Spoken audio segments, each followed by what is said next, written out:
আজ আমি আপনাদের এমন একটি জিনিস বলবো যেটা শুনে আপনারা অবশ্যই অবাক হবেন। আমরা আমাদের দৈনন্দিন জীবনে প্রচণ্ড পরিমাণে ইন্টারনেটের ব্যবহার করে থাকি। ইন্টারনেটের মধ্যে যেমন খারাপ দিক আছে, সেমনি আছে প্রচণ্ড ভালো দিক, কিন্তু আমরা সেই ভালো দিকগুলিকে ব্যবহার করতে পারি না। আজকের দিনে আমরা আমাদের স্মার্টফোন ব্যবহার করে ইন্টারনেটের মাধ্যমে যে কোনো জিনিস জানতে পারি। এটারই একটা উদাহরণ হিসেবে আমরা এই ভিডিওটি আপনাদের সামনে তুলে ধরেছি। স্যার, বলো বাবা। হ্যাঁ, ওই বর্ধমান থেকে মানকড় আসা ট্রেনটা অমনি না কোথায় আসছে দেখুন তো একবার। আচ্ছা আচ্ছা আচ্ছা আচ্ছা, কেন রে? মামা আসবে আজ। আচ্ছা আচ্ছা আচ্ছা আচ্ছা, এখন সব ইন্টারনেটের যুগ, বুঝলি তো। হ্যাঁ,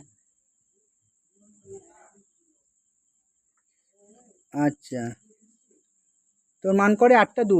ঠিক আছে হ্যাঁ, ঠিক আছে ঠিক আছে ঠিক আছে, এখন বাজেনি 8টা 2। হ্যাঁ, ঠিক আছে স্যার। ঠিক আছে।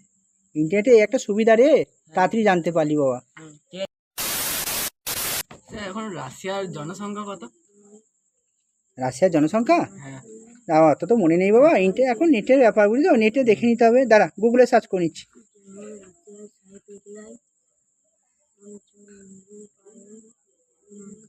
বর্তমানে রাশিয়ার জনসংখ্যা জানিস কত?